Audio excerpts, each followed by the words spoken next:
नमस्कार श्रोता मित्र।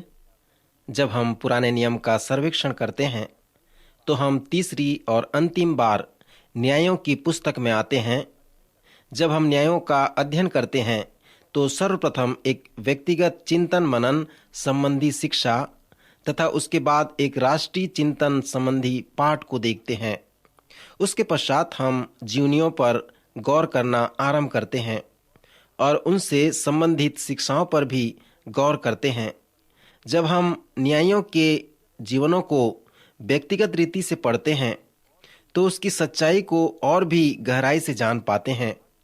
एक बात हम खास तरीके से देखते हैं कि परमेश्वर साधारण लोगों को लेकर असाधारण कार्य करता है, क्योंकि वे परमेश्वर के लिए उपलब्ध रहते हैं। यह पवित्र आत्मा के अधीन समर्पण करने से ही संभव हो सकता है। न्यायियों को पवित्र आत्मा ने अपने नियंत्रण में रखा था और यही बात हम उनके बारे में पढ़ते हैं। उनके परिचय के संबंध में बहुत ही साधारण और सादगी जीवन के अतिरिक्त कोई और बात दिखाई नहीं पड़ती। इस अध्ययन की बेला में मैं गिदोन के विषय में बताना चाहता हूँ। हम गिदोन के बारे में न्यायों के 6वें, 7वें और 8वें अध्याय में पढ़ते हैं। मैं विश्वास करता हूँ कि गिदोन अन्य न्यायों से बढ़कर था। अन्य न्यायों से बढ़कर हम गिदोन के जीवन से चिंतन मनन की शिक्षा को पाते हैं। गिदोन अपना परिचय अपने आप को छोटे कुल का छोटा व कमजोर रूप से संबोधित करता है। जब इस्राएलियों ने स्वर धर्म त्याग का चक्र चलाया था तो उसका प्रकट होना उसी समय हुआ था। एक समय लोग परमेश्वर की सेवा कर रहे थे। दबोरा और याएल नामक महिलाओं के द्वारा कनानियों से छुटकारा दिलाने के बाद लोगों ने परमेश्वर को प्रथम स्थान देकर उसकी सेवा करने लगे। परंतु न्यायों की मृत्यु के पश्चात वे लोग परमेश्वर के विरुद्ध कार्य करने लगे और परमेश्वर से दूर चले गए। इस समय स्वधर्म त्याग की घड़ी में जब 4 बजे का समय हुआ तो परमेश्वर मिद्यानियों को इस्राएलियों के विरुद्ध उभारा। मिद्यानियों ने इस्राएलियों को जीत लिया और उनको सताया। वास्तव में वह बहुत ही पीड़ादायक सताव रहा। यह न केवल युद्ध का समय था जिसमें कई लोग वध किए गए, परंतु युद्ध के बाद मिद्यानी इस्राएलियों के देश में प्रवेश कर उनकी खेती को बर्बाद कर दिया और देश के कोने कोने में लूटपाट किया और इस्राएलियों के खाने के लिए कुछ भी न रख छोड़ा। यह एक प्रकार से उन्हें गरीबी रेखा के नीचे उन्हें ढकेल दिया। मिद्यानियों की दासवत में 7 साल तक सताव झेलने के बाद इस्राएलियों ने परमेश्वर से सहायता प्राप्त करने के लिए परमेश्वर को पुकारा। इसी समय परमेश्वर ने एक व्यक्ति को बुलाया जो कि उनका छुटकारा दिलाने वाला और उद्धार देने वाला बने। वह मनुष्य गिदोन था। हम न्यायों की पुस्तक 6वें अध्याय में पढ़ते हैं कि परमेश्वर का दूत आया और बांज पेड़ के नीचे बैठ गया। गिदोन दाग की हौद में गेहूं फटक रहा था, क्योंकि वह मिद्यानियों से गेहूं छिपाना चाहता था। परमेश्वर का स्वर्गदूत उसके पास आया और कहा, परमेश्वर तुम्हारे संग है, हे पराक्रमी पुरुष, हे सूरवीर योद्धा। गिदोन ने उत्तर दिया कि हे मेरे प्रभु, यदि यहोवा हमारे संग है तो क्यों ये विपत्ति हम पर पड़ी है? उसके आश्चर्य कर्म कहाँ हैं? यदि हम गिदोन के कथन की विवेचना करें तो ऐसा होगा, हे सूरवीर पराक्रमी पुरुष।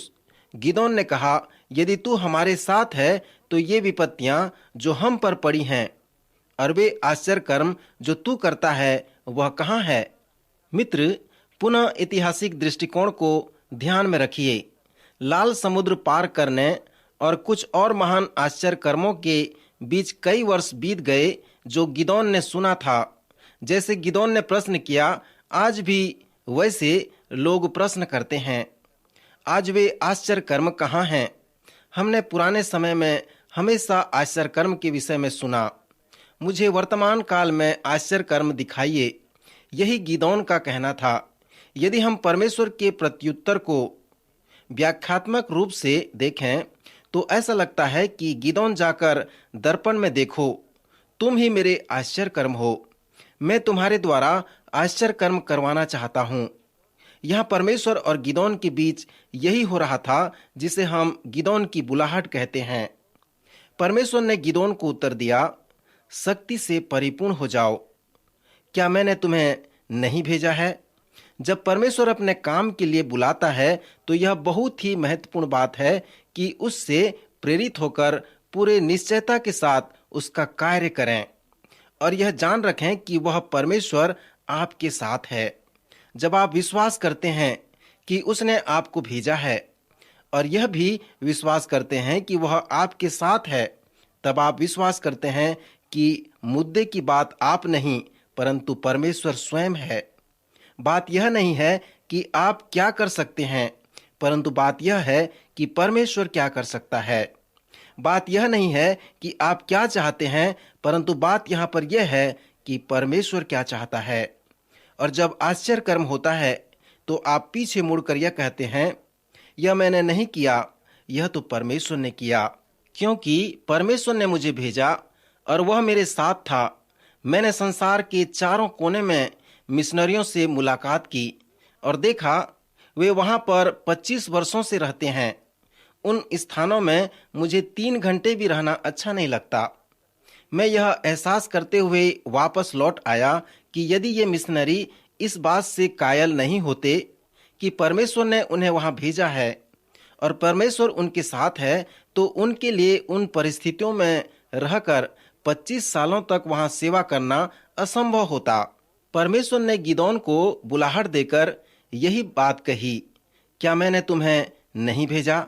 जब परमेश्वर ने गिदोन को बुलाकर कहा कि मैंने तुम्हें इस्राएलियों को मिद्यानियों के हाथ से छुड़ाने के लिए भेजता हूं, तो गिदोन ने कहा, मैं कैसे इस्राएलियों को छुड़ा सकता हूं?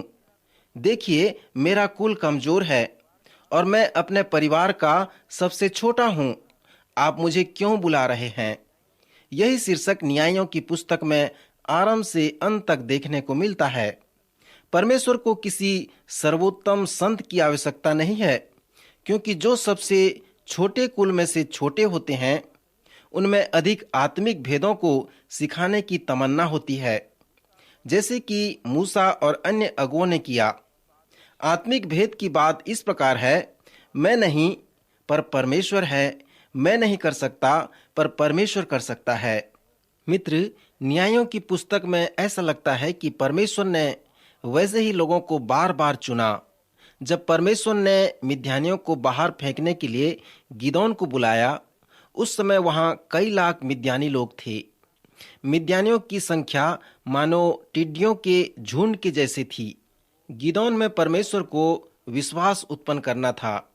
परमेश्वर ने गिदोन के जीवन में विश्वास उत्पन्न करने के लिए 2 दिलचस्प चीजें अपनाई। इस संबंध में विस्तृत जानकारी हम गिदोन की बुलाहट और उन न्यायों की बुलाहट में पाते हैं। मैं यह मानता हूं कि सभी न्यायी इसी प्रकार के अनुभवों से गुजरे, परंतु जब हम गिदोन के बारे में देखते हैं तो हमें सूक्ष्म दृश्य दिखाई देता है। जब परमेश्वर मनुष्य को विश्वास का दान देता है तो वह चाहता है कि मनुष्य 2 चीजें करे।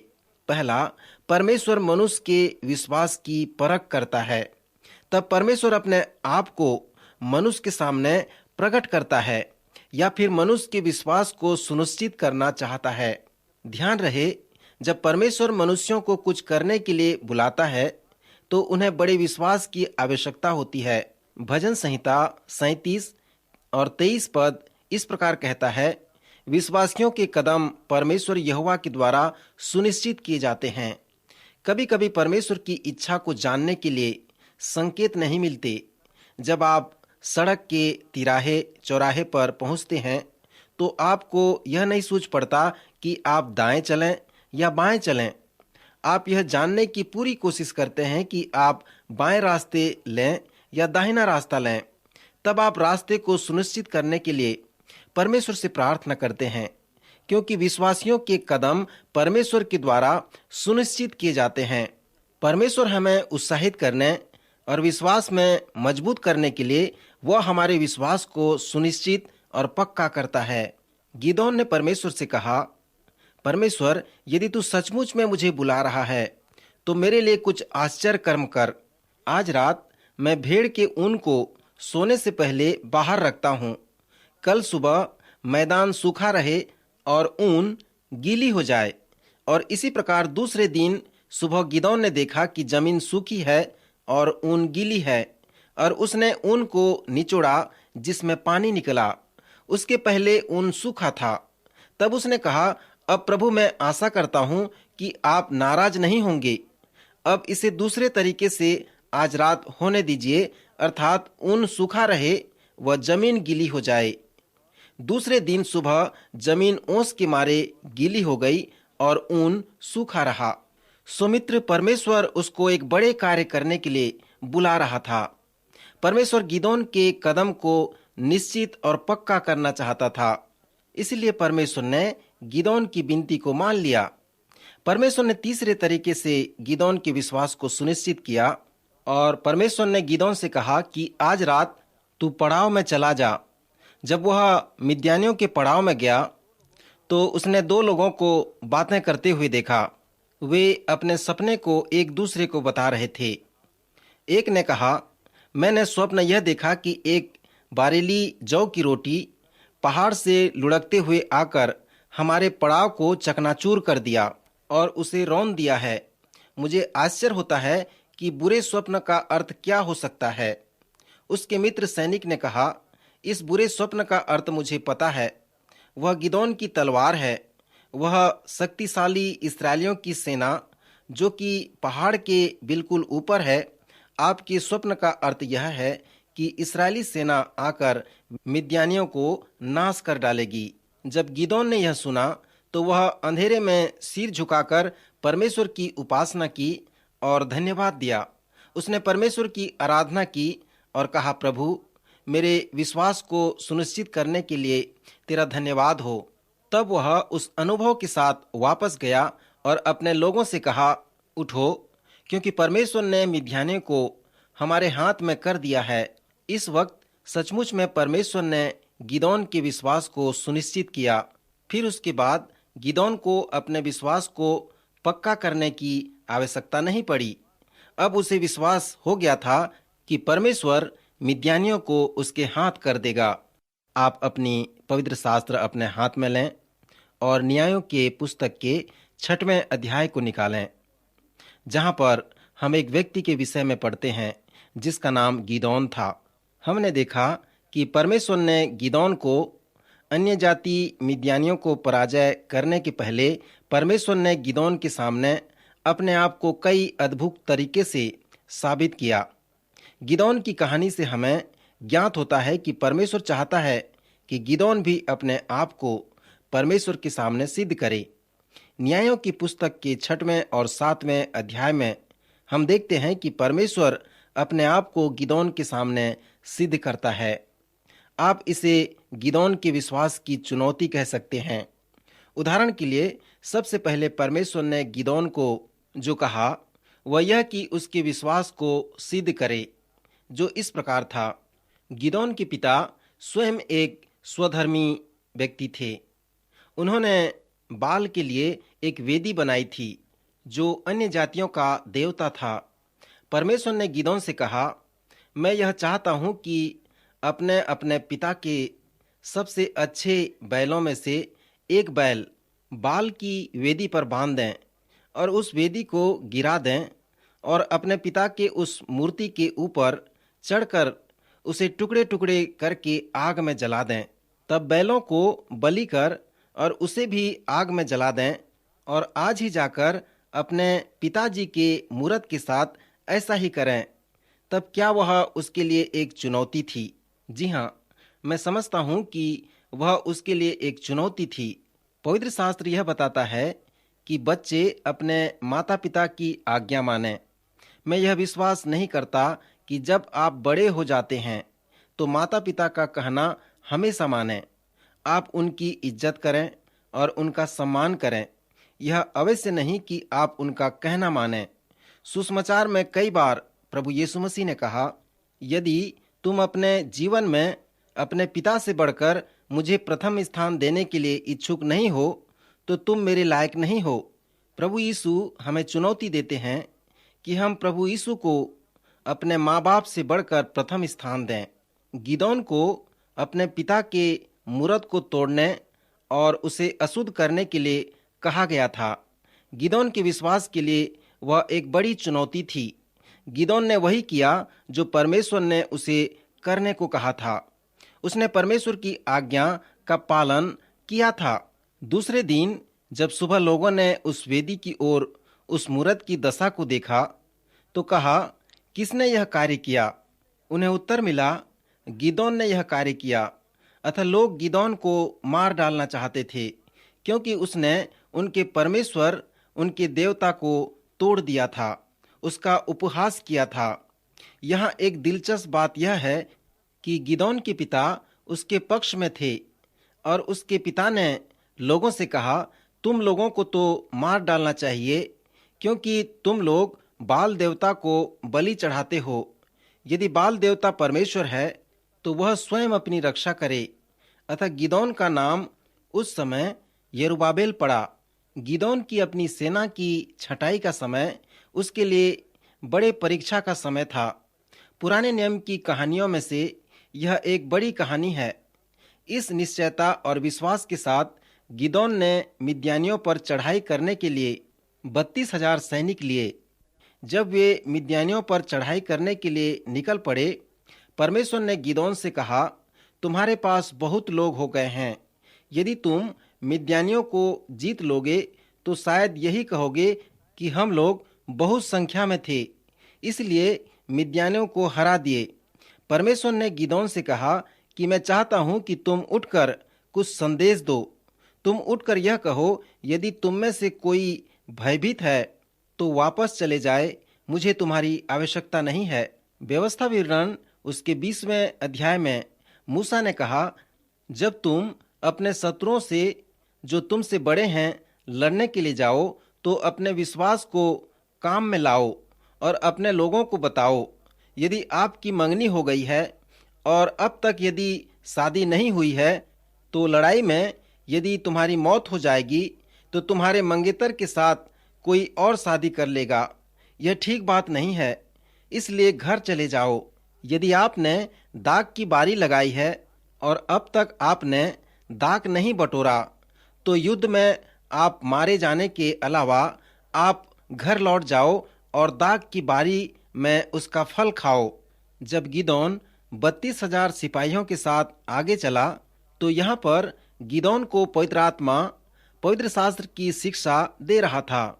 अतः गिदोन उठा और कहा, यदि तुम में से कोई भयभीत है तो वापस घर चले जाए। और 22,000 लोग घर वापस लौट गए। जब गिदोन 10,000 लोगों के साथ आगे बढ़ रहा था तो परमेश्वर ने उससे कहा, तुम युद्ध में 10,000 लोगों को लेकर विजयी हो जाओगे तो यह कहोगे कि हम लोग इसलिए जीत गए हैं क्योंकि हम लोग बहुत थे।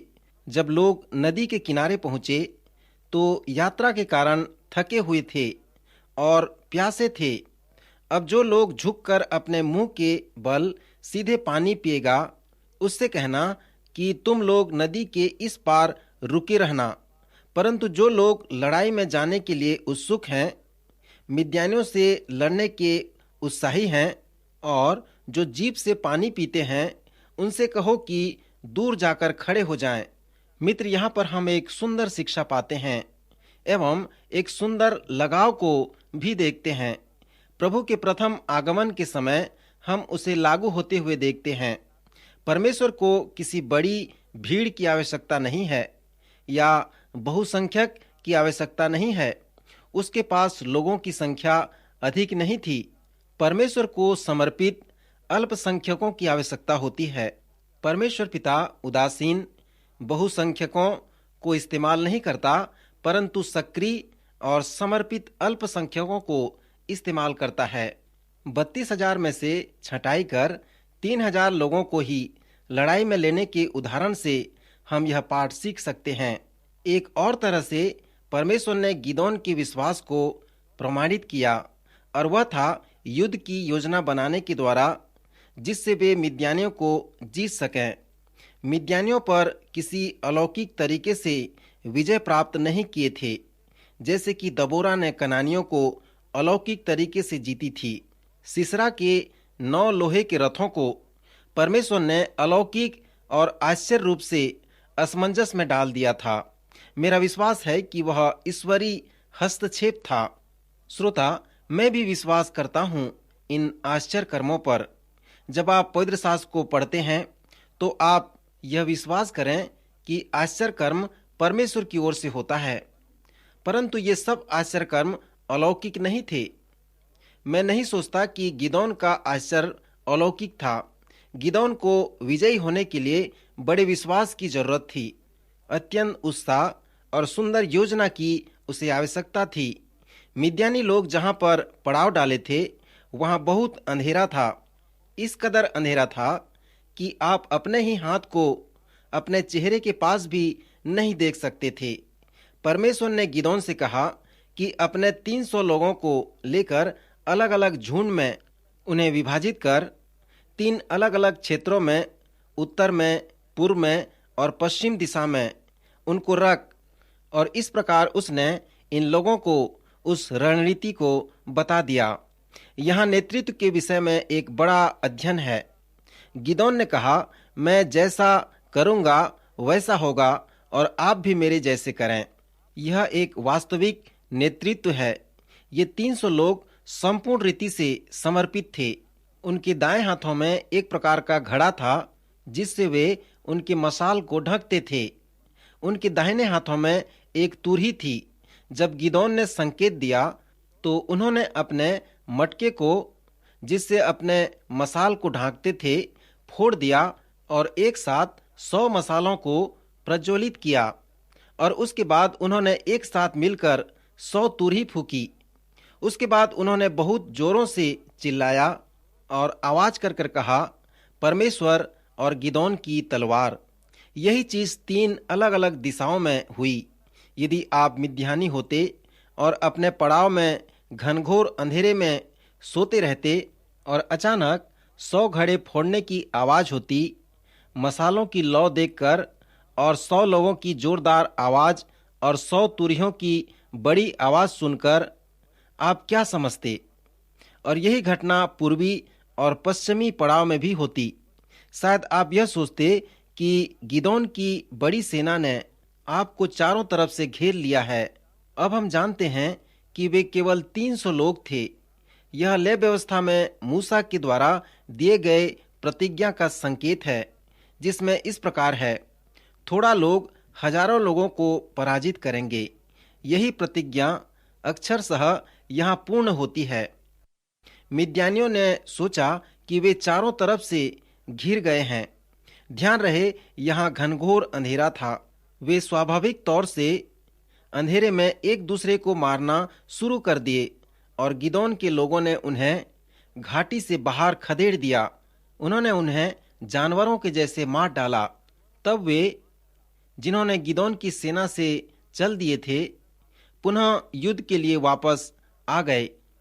जब युद्ध सुचारू रूप से होता रहे तो युद्ध में भर्ती होने के लिए लोगों की कमी नहीं होती है। वे लोग जो घर वापस होकर एक साथ मिलकर निश्चित रूप से मिद्यानियों को मार गिराया और पूर्ण निश्चयता के साथ और पूरे आत्मविश्वास के साथ मिद्यानियों पर विजय हासिल की। पुराने नियम के कुछ पदों में इस्राएलियों ने मिद्यानियों पर किस प्रकार जय प्राप्त की, इसका वर्णन इस प्रकार किया जा सकता है। वे मिद्यानियों के पड़ाव के चारों तरफ से उसके स्थान पर खड़े हुए और मिद्यानी लोग रोते और चिल्लाते दौड़ते हुए भाग निकले। वह सुंदर पद है।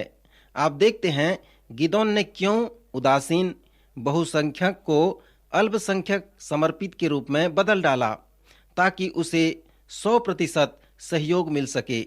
मित्र, समर्पण और 100% प्रभु यीशु मसीह की भक्ति के साथ उपयोग करने से हम नरक की सेना को खदेड़ सकते हैं। गिदोन द्वारा मिद्यानियों को जीतने की घटना के द्वारा हमारे लिए यह सुंदर शिक्षा है और साथ ही साथ चरित्रात्मक संदेश भी है। न्यायों की पुस्तक को अवश्य पढ़िए और इसकी शिक्षा लीजिए। अपने देश के लिए शिक्षा लीजिए। पवित्र शास्त्र के अंदर इन न्यायों के सुंदर चरित्रों से जब आप अवगत होंगे तो अपने जीवन के लिए शिक्षा लीजिए, जो कि न्यायों की पुस्तक में पाया जाता है। सो मित्र, आज हम यहाँ रुकना चाहेंगे। प्रभु आज के वचन द्वारा आप सबों को आशीष दे।